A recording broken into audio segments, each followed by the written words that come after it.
નમસ્કાર મિત્રો, એક આર્ટિકલ વાળો નફાખોટનો દાખલો આપણે જોઈ લઈએ કે એક આર્ટિકલ 20% નફો લઈને વેચવામાં આવે છે. જો તેની મૂળ કિંમત અને વેચાણ કિંમત બંને 150 જેટલી ઓછી હોત તો 5% જેટલો વધારે નફો મળે. તો મૂળ કિંમત કેટલી હશે? એટલે તમારે મૂળ કિંમત ગોતવાની છે. તો શરૂઆતમાં તમને 20% નફો, તો 20%નું ફ્રેક્શન અપૂર્ણાંક શું થાય? તો કે 1/5, એટલે કે 5 એ 1 રૂપિયાનો નફો થાય. એટલે તમે કેટલા રૂપિયામાં વેચતા હશો? 6 રૂપિયામાં.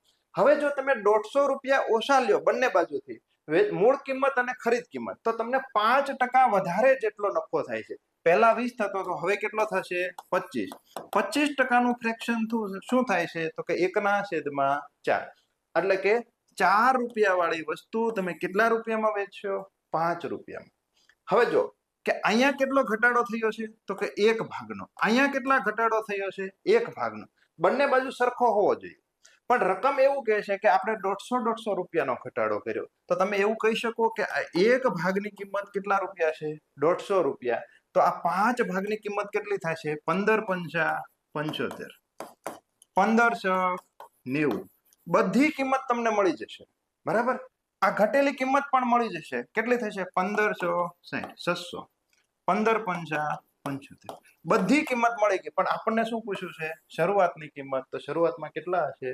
750 રૂપિયા હશે. જો મિત્રો તમારે આ જ રીતના 2-3 સ્ટેપમાં દાખલા ગણવા હોય તો ટૂંક સમયમાં અમે ઓફલાઈન બેચ કરી રહ્યા છીએ. તો મિત્રો આજે જ તમારું નામ રજીસ્ટ્રેશન કરાવો. Thank you.